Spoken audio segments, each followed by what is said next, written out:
Bonsoir à tous et à toutes, bienvenue sur Artop TV. Ce soir, j'ai le plaisir et l'honneur de recevoir Angie Loben. Bonsoir, Bonsoir, comment salut tu vas? Daniel. Ben, très bien, merci et toi? Bah écoute, ça va. T'as pas trop le trac, c'est bon? Non, franchement, ça va, tu m'as mis à l'aise. Donc ça va, je suis Bon, plutôt tranquille. allez. Alors tu nous fais de la musique, Oui, comme tous les artistes qui passent ici chez Artop. Les artistes sont sympas. ok. Alors quel a été ton premier pas dans la musique? Alors mon premier pas en amateur, en pro, En pro, bon t'es un peu pro quand même maintenant. ouais, c'est Hein? vrai. Alors mon premier pas en pro, je dirais ben, que c'est en 2019. Où vraiment je me suis dit que j'allais effectivement entrer en studio, commencer à enregistrer de la musique qui me parle, qui me plaît et comme je la ressens. Et que je me suis dit bah, que j'allais en faire une carrière et puis ouais, essayer de faire connaître ma musique à un plus grand nombre depuis 2019. Ouais. T'as commencé très tôt. Ben, je dirais oui, parce que ça a toujours été une passion en ce qui me concerne, une vocation même carrément. Euh, Très petite, déjà dans la cour d'école, en maternelle, je chantais, je dansais devant mes camarades. Tu as des parents qui étaient artistes, qui étaient déjà dans la musique? Bizarrement, non, Pas du tout. pas du tout. Pas du tout. Donc, c'est vraiment quelque chose qui est propre à ma personne. D'accord. Et que, ouais, je pense que vraiment, c'est. J'ai toujours adoré regarder ouais, les Américains dans les clips sur MTV, MCM, etc. Donc, ça m'a toujours plu. Et après, je pense que j'ai toujours eu des aptitudes naturelles pour ça. Alors, comment tes parents et ton entourage ont-ils réagi lorsque tu as exprimé ta passion pour la musique? Clairement, mes parents, mes frères et sœurs, ils s'en foutaient complètement. C'est vrai? Ouais, totalement. Ah, t'as des frères et sœurs? Ouais, Ouais. Qui sont dans la musique également? pas du tout, Pas pas du du tout. tout. Non, j'ai un grand frère, un petit frère, une petite sœur, et pour eux, je chantais tellement, de façon tellement instinctive, et c'était tellement tout le temps, n'importe quand, que je pense que ça faisait partie de leurs habitudes de m'entendre chanter dans la maison, mais personne n'a jamais vraiment. Alors, beaucoup de personnes, téléspectateurs qui nous regardent ce soir ne te connaissent pas, Mhm. obligatoirement. Tu fais quoi comme genre de musique? Moi, je dirais du R&B et de la trap soul. D'accord? Plus communément appelée la pop urbaine, avec des influences afro-caribéennes et ouais, un peu gospel, voilà. Tu viens du Congo? T'es d'où du Congo exactement? Du Congo-Kinshasa, D'accord? ouais. Et j'ai aussi des origines maliennes et rwandaises. Ok. Ouais. En tout cas, t'es très belle. Ah, merci, c'est gentil. Voilà. Donc papa et maman, maman était malienne. Alors, tout vient de chez maman. Ah d'accord. Ouais. Ok. Tout le mélange vient de chez maman parce que, ouais, maman, donc le père de ma mère donc, est malien. Et ma grand-mère maternelle, donc la mère de ma mère, est moitié rwandaise, moitié congolaise. D'accord. Tu vas souvent là-bas au Congo? Ben franchement, j'y suis née. D'accord. Je suis venue en France très petite. Je devais avoir 17 mois. Donc aucun souvenir de là-bas. Et j'y suis retournée la première fois en 2014. Et c'est vrai que depuis, je suis pas retournée et ça me manque énormément. Ouais, le Mm. pays te manque. Ouais. Tu t'es produit en concert là-bas, sur place? Ça t'est Pas arrivé? encore, Pas mais encore. c'est dans mes projets. Ouais. Ouais, ouais, ouais. J'adorerais. Projet pour 2024? Ouais, Ouais, carrément. carrément, Carrément, ouais. bien sûr. Mhm. Et tu as aussi des projets pour la France. Totalement. Tu as des dates à nous dire où tu vas te, tu vas te performer sur scène? Tout à fait. Bah, alors déjà, il faut savoir que oui, je fais régulièrement des concerts pour apprendre du métier. Que là, très prochainement, je crois que la prochaine scène, c'est le 6 juin, si je dis pas de bêtises. Ah non, pardon, j'ai le 18 mai là. Donc dans 2 semaines. Ensuite, j'ai le 6 juin et normalement, en fin d'année, je sors mon premier EP. D'accord. Et ce sera normalement sous forme d'un concert découverte. Alors, premier EP de combien de titres? 7-8 titres. Ouais. Ouais. Ça reste encore À définir. à définir. D'accord. Et ce EP, tu l'as travaillé depuis combien de temps maintenant? Ben justement, comme je te le disais, franchement, de 2019 jusqu'à nos jours, D'accord. j'ai pris le temps de le peaufiner, de travailler avec des personnes qui me ressemblaient, avec lesquelles il y avait un feeling, etc. Et comme je suis indépendante et que je m'occupe toute seule pour l'instant de ma carrière, ben voilà, ça m'a pris tout ce temps. Tu travailles toujours avec les mêmes personnes sur le EP? Tu travailles avec qui Franchement, d'ailleurs? Tu peux nous en parler? ouais. Bah alors, en premier lieu, j'ai travaillé avec un compositeur qui s'appelait John Scorf. C'est vrai que j'ai travaillé la plupart de mes sons avec lui. Et ensuite, j'ai travaillé avec ouais,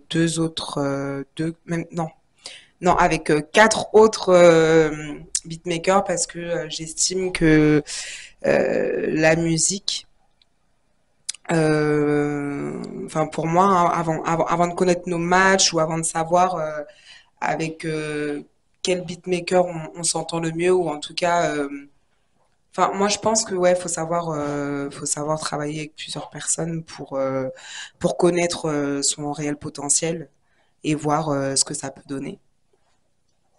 Mm. Et c'est vrai que c'est pas courant. Parce que dans ce milieu, en général, c'est vrai que les gens aiment bien travailler en petite équipe, recroqueviller un peu sur eux-mêmes. Et moi, c'est pas ma vision. Quelles sont tes sources d'inspiration pour écrire?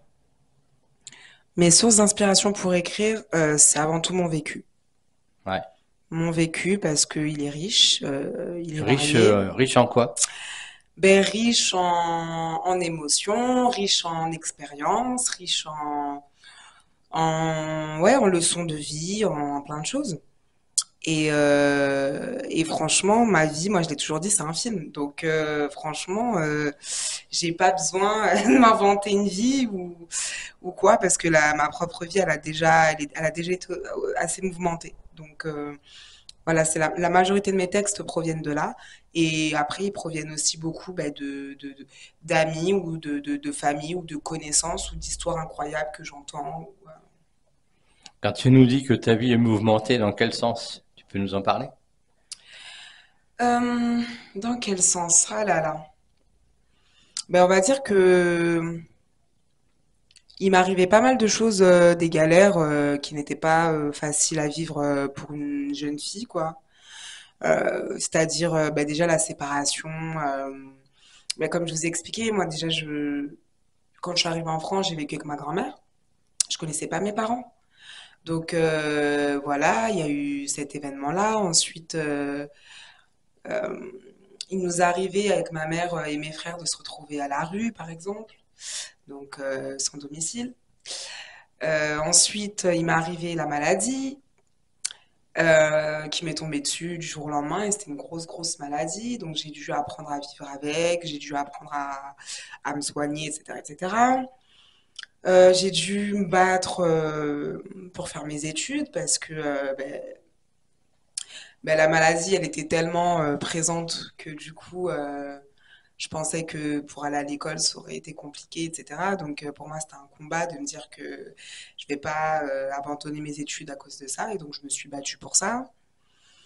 Et on peut Et savoir, c'était quoi la maladie?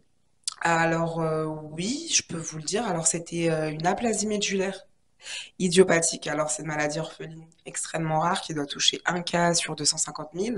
D'accord. Et en fait, c'est une maladie auto-immune qui touche la moelle osseuse. Et ce qui fait qu'en fait, du jour au lendemain, il y a une partie de tes défenses immunitaires, donc de tes globules blancs, qui s'attaquent à ta moelle, comme si c'était elle le problème, comme si c'était elle le virus dans ton corps.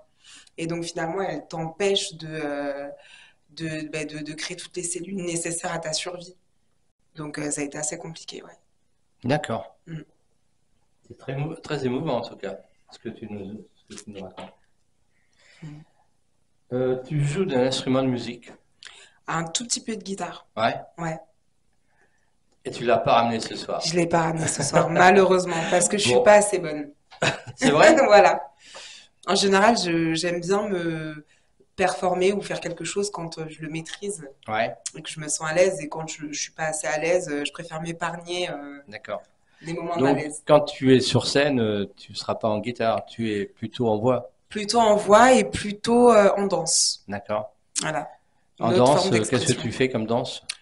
De la danse africaine, un peu hip-hop, ce qui se fait en ce moment, ce qu'on voit sur TikTok et tout. Mm. D'accord. Alors, tu sais que moi, sur Art Top et sur les émissions comme celle-là, Mhm. moi, j'adore le live.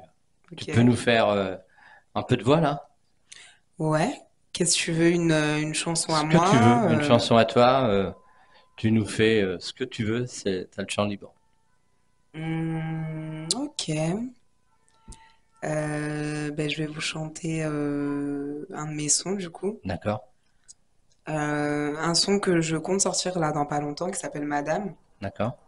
Ok. Le refrain, ça fait il donnerait tout pour que je sois sa madame. Il donnerait tout, me parle même de mariage. Que moi, dans sa tête, ouais. C'est vrai qu'on fait la paire. Et si ça doit se faire, ça doit se faire, ouais. En vrai, on verra sur le temps. Bravo. C'est magnifique. Merci, c'est gentil. Alors, quels sont tes premiers pas dans l'écriture? Ça commence à quel âge l'écriture? L'écriture, ça a commencé, franchement, je dirais, ouais, 12 ans. Dès 12 ans, déjà, j'écrivais. Hmm. Parce que, comme je vous l'expliquais avec ce qui m'était arrivé, etc., c'est un exutoire pour moi, pouvoir écrire tout ce que je ressentais, toutes les émotions, tout ce que je pensais. Donc, ouais, ça arrivait tôt. As-tu des mentors ou des enseignants musicaux qui ont joué un rôle important dans ton développement musical? Oui. Alors, le dernier mentor que je peux dire, c'est Max Zita, pardon. Il est assez connu dans le monde du gospel. C'est un monsieur qui a fait ses preuves et qui a la tête des gospels à 100 voix. Il travaille aussi également dans des comédies musicales telles que Le Roi Lion, etc. Et il bosse beaucoup pour France TV. Et je l'ai rencontré ben, à la fac. Et donc, je me suis inscrite à ses cours. Et voilà. Donc, du coup, ça a été le début d'une grande aventure. Et ben, grâce à lui, j'ai appris à mieux maîtriser mes cordes vocales. Et j'ai appris que ouais, la voix, c'est un muscle et qu'il fallait l'entraîner avant, Tu la après. travailles tous les jours? Pas tous les jours, mais en général, oui, avant de chanter. Ouais. Avant de chanter, je fais tout le temps mes petites vocalises, mes petits exercices de respiration et tout. Mm. Comment ton environnement familial ou culturel a-t-il influencé ton parcours musical? Ben, je viens du Congo, donc j'ai envie de te dire que la musique coule dans nos veines. Ouais. C'est la chanson, la danse. Faut savoir que dans nos cultures, elles sont primordiales. Elles ont une place première et centrale dans nos cultures parce que on va même vers le sacré en chantant, en dansant. Donc c'est des choses qui sont totalement naturelles chez nous. Et donc moi j'ai été inspirée bah, par ma communauté parce que les Congolais sont de très grands artistes dans l'âme. On a beaucoup de légendes qu'on connaît comme Papa Wemba, bah, Koffi Olomide, ces gens-là, même les Taboulets Rochereau, ils chantaient la rumba congolaise à l'époque. Et donc ça, nos parents, dans tous les foyers congolais, il y a de la musique. Et donc on grandit avec. C'est instinctif chez nous. Ouais. Ce qui est assez marrant, c'est que tu es la seule à faire de la musique. Quand tu nous disais tout à l'heure que tu avais des frères qui n'étaient pas du tout dans la musique, eux, qu'est-ce qu'ils font comme parcours professionnel? Ben, mon grand frère, actuellement, je sais pas ce qu'il fait, mais ouais, lui, il était plus dans le foot et plus dans tout ce qui est histoire, etc. Après, j'ai un petit frère avec lequel on a quand même cette passion de la musique. Il commence un petit peu, il fait un peu de rap. Et c'est vrai qu'il a une certaine culture musicale que je lui ai inculquée, moi. Et du coup, comme il m'a vu, moi, grandir avec cette passion, avec tout ça, Ouais, il a une petite touche quand même aussi artistique. Et lui, il est plus dans la culture aussi. Lui, il est à fond, par exemple, enfin, sur le Japon. Et actuellement, il est au Japon, à l'heure où je te parle. Et voilà, et très naturellement, ma petite sœur aussi, elle écoute pas mal. Mais après, est-ce qu'ils ont cette fibre-là? Je sais pas, je pense pas. Y a-t-il un groupe, un artiste ou un groupe musical qui t'a particulièrement inspiré? Ah, il y en a beaucoup, hein. Ouais. Ben, déjà, Whitney Houston, ça c'est sûr et certain. Belle femme noire, élégante, la voix d'or, une vie extraordinaire. Après, ben, beaucoup les Destiny's Child, ben, le groupe de Beyoncé, Kelly Rowland et Michelle Knowles. Enfin, non, c'est pas Michelle. Knowles, enfin, pardon, tu couperas. Alors tu sais, on coupe pas ici, on est en Ah, direct, vous hein. coupez On coupe pas, pas. merde. J'ai voulu faire la connaisseuse, mais pardon. Non mais c'est pas grave. Et donc, ouais, on va dire ben, tous les artistes de l'ère des années 90, D'accord. ben, c'est l'ère à laquelle où je suis née et j'ai grandi. Donc, eux tous, toutes ces femmes noires-là, elles m'ont inspirée en quelque sorte. Quel genre de musique écoutes-tu chez toi? Excusez-moi. Et surtout Lauryn Hill. Pardon, j'ai oublié de la préciser celle-là. Ah ouais. Lauryn Hill, les Fujis, voilà, grande artiste.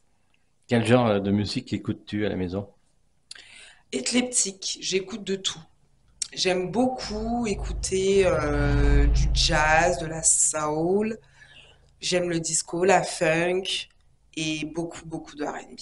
Beaucoup de R&B. Tu aimes te produire en public? J'adore ça. T'adores? J'adore. Au début, c'était compliqué. Ah oui, pourquoi? Ben, parce que comme on n'a pas l'expérience et qu'on n'ose pas se dévoiler, ça fait peur. On a beaucoup de stress et d'anxiété. Mais après, justement, quand on comprend qu'on est là pour partager avec les autres et surtout s'amuser, là, ça devient intéressant et là, la scène, ça devient quelque chose J'ai vu dans ta bio d'extraordinaire. que tu étais très réservé. Ouais, ouais, c'est vrai. Je suis quelqu'un Réservé et timide? d'introverti. Je suis quelqu'un d'introverti en général. Ouais. Donc, c'est vrai que voilà. Mais une fois qu'on me connaît ou que je connais les personnes, ça va, j'arrive à être extraverti. Bon, alors comme tu aimes te produire en public, Mhm. quelle est la grande salle parisienne que tu rêves de faire? La grande salle parisienne que je rêve de faire, ben, franchement, je pense que ben, je pense que tous les artistes rêveraient de faire les plus grandes salles, hein, donc Paris, l'Hôtel Arena ou Bercy. Mais même un petit Olympia, déjà, c'est très bien. Bon, eh ben on te dit que demain tu fais l'Olympia. Ouais, Hein? ouais. T'aimerais faire un duo avec qui? Avec quel artiste? Ouais. Très bonne question. Ben, je choisirais forcément un artiste qui chante. Oui, tant qu'à faire. Ben, après, et qui sont dans mon répertoire, donc je dirais avec Taiki ou Daju ou Monsieur Nov. Ou Nov. Ouais. J'ai vu également dans ta bio que tu avais fait une reprise de Phénomène, c'est ça? De Philomène. Ouais, je vais regarder. De Craig David. Ah, De c'est ça. Alia ou Non. Craig David. Ouais, c'est ça, exact. Oui, j'ai fait une reprise de Craig David parce que Oui, euh, pourquoi avoir fait ce choix de reprise? ben, parce que de un, moi, ça me permet de pouvoir me faire connaître à un plus grand nombre en reprenant des fois des morceaux qui ont déjà cartonné de l'époque. Ça rappelle tout de suite dans l'imaginaire des gens des notes et des mélodies qu'ils connaissent déjà. Et pourquoi avoir choisi Craig David? Parce que c'est un acteur majeur de la pop, enfin de la scène R&B pop en Europe. Parce que Craig David, il faut savoir qu'il est anglais, il n'est pas américain. Et, euh, et justement, il avait réussi à créer un sound, un son qui était propre bah, aux Anglais, du coup. Et il a cartonné, du coup, que ce soit en Europe comme aux États-Unis, avec son son anglais. Et donc, pour moi, c'est l'un des acteurs majeurs. Il a vraiment changé, il a occupé une très grande place à son époque. Et donc pour moi, c'était naturel que de reprendre Craig David. Quels ont été les défis auxquels tu as été confrontée en tant que musicienne, enfin, en tant qu'artiste, et comment les as-tu surmontés? Ben, les défis en tant qu'artiste, déjà, c'est toujours devoir prouver. Euh, des fois, ouais, on est jugé malencontreusement par certaines personnes qui ne croient pas en nous ou comment dire, ouais, qui ont une vision limitée ou alors qui n'ont pas ce flair ou alors qui n'ont pas comment dire, le courage de prendre des risques. Donc on va dire que le défi, c'était celui-là. Et surtout quand on est une jeune femme dans un milieu de requins et très masculin, le défi, bien évidemment, c'est de savoir s'entourer de personnes qui croient réellement en votre talent et pas en votre plastique. Voilà, ça c'est un défi majeur. Et un défi aussi en tant que femme, bah ouais, bah, pouvoir faire respecter son travail et le valoriser et pouvoir ouais, la mener au bout. Parce que beaucoup d'artistes féminines n'arrivent pas au bout parce que à cause de bah, tous les petits défis que j'expliquais là. Alors, comment la musique a-t-elle joué un rôle dans ton éducation et ton développement personnel? Ben, la musique, moi, elle m'a permis ben, d'être plutôt à l'aise avec mes émotions, pouvoir mettre des mots dessus, euh, pouvoir m'accorder le fait de les ressentir, et ça m'a appris ouais, à avoir cette ouverture d'esprit. Parce que la musique, elle n'a pas de frontières. Elle n'a pas de frontières, elle n'a pas de couleur, elle n'a pas d'origine. Il suffit qu'elle soit bonne, que le message soit bon, et c'est des fréquences. C'est des fréquences qui touchent tout être humain, après à différentes échelles. Mais ouais, moi, ça m'a appris tout ça, moi. Y a-t-il un souvenir musical particulier qui t'a marqué? Un souvenir musical qui m'a marqué? Ah, mais il y en a beaucoup, hein. Ben, hum, hum, hum. Michael Jackson en concert qui arrivait à faire en sorte que les foules s'évanouissent quand elles le voyaient. C'était des moments forts, ça. Toi, en tant qu'artiste, peux-tu nous parler d'une expérience musicale mémorable, pardon, que tu as vécue sur un concert, sur peut-être sur un enregistrement? Hmm. Ouais, bah, le dernier concert que j'ai fait à la Nuit des Étoiles du Congo, qui est à la Meurice de Trappes, j'ai adoré parce que c'était la première fois que j'osais réellement faire un show et que j'ai osé m'amuser enfin sur scène. Et je l'ai ressenti, le public l'a ressenti. Et ça a été un échange. Et ça m'a fait plaisir, ça m'a reboosté. Et ça m'a enlevé tous les doutes que je pouvais avoir. Et je me suis dit, non, c'est ma place, c'est là où je dois être en fait. Et c'était quoi tes doutes? Ben, mes doutes, ben, des fois, ouais, se dire que ça se trouve, c'est pas le bon chemin, ça se trouve, c'est pas fait pour nous, ça se trouve, ça restera au stade de rêve, ça se trouve, on se moquera de moi, ça se trouve, je serai pas à la hauteur. C'est tout ça, hein, les petits doutes. Mm. Bon, réseaux sociaux que tu as, tu Ben, peux nous donner ouais, ben, NJ Loben, Angie,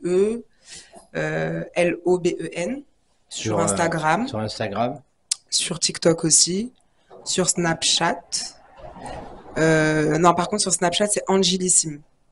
Donc, Angi, euh, Li2SIME. Et après, voilà, Facebook, YouTube, NJ Loben. Facebook, NJ Loben aussi. Angie Loben. Mm. Bon, donc tu nous disais tout à l'heure, concert au mois de mai, là, Ouais, le 18, hein, c'est le ça? 18 mai, ouais. 18 mai. Mhm. Et ça sera où? J'ai pas le nom de la salle. J'ai pas le nom de la salle là sur moi. Mais c'est une petite salle. Je crois que c'est dans. Bon, de toute façon, on va te suivre sur les réseaux et puis Ouais, voilà. tu vas En fait, informer tout à fait. hein, Si vous toutes voulez les être personnes informé de toute mon qui veulent te voir actualité, sur euh, scène. tout à fait. Et ça vaut le coup, ça vaut le détour. Parce Bon, qu'il y a des artistes qui sont très bons en studio, mais sur scène, qui n'offrent rien et qui ne sont pas aussi forts. Et je trouve que c'est décevant. Et pour moi, faut être les deux. Faut faire les deux. Et justement, moi, je garantis les deux. Donc en général, les gens, ils sont pas déçus. très bien. Question d'actualité. Mhm. Ce soir, c'est l'Eurovision, Oui. comme tu as pu le voir. Tu as vu qu'il y avait une polémique sur la chanteuse israélienne. Tu peux rappeler, c'est quoi la polémique? Bah, la polémique, c'est que elle chante, elle devrait pas chanter avec ce qui se passe entre la Palestine et Israël. Mhm. Il y a une polémique justement sur l'Eurovision ce soir. Quel est ton point de vue sur cette polémique? J'ai une question juste avant. Et la Palestine, elle n'est pas représentée à l'Eurovision? Il me semble que si. Ah, d'accord. Mais on reproche du coup à la chanteuse israélienne D'être d'être sur sur scène scène. ce soir. Je pense pas qu'il faille mélanger la politique et forcément à l'art. Bien que je pense que c'est bien d'être engagé et que certains artistes et que même on devrait être engagé, mais là, là, c'est pas de la politique, je dirais de la polémique. Voilà, ne pas rentrer dans les polémiques. Voilà. Et pour moi, on est là pour la culture, avant tout, pour défendre chacun ben, des valeurs qui sont avant tout des valeurs de partage, etc. Donc, pour moi, cette polémique, elle n'a pas lieu d'être, en fait. Ouais, je suis tout à fait d'accord avec toi. Sur ce point de vue, on ne doit pas mélanger la musique et la politique. Voilà, je suis bien d'accord. Et je te remercie d'être passé chez nous, chez Artop. Merci, c'est moi qui te Merci remercie. beaucoup C'était fort d'être passé. sympathique. Et puis on se dit donc à bientôt. À très bientôt. Nous, on se dit à samedi prochain. Je vous souhaite une bonne soirée, un bon week-end, une bonne semaine. À samedi, même heure, même endroit. Salut, bye bye. Bye. Merci Angie. Merci Philippe.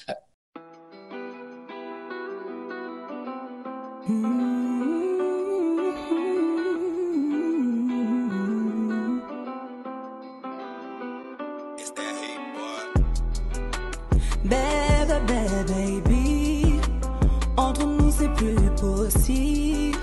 Relation devient instable, tu check dans mon Insta, tu m'as causé full d'ennui. Baby, baby, baby.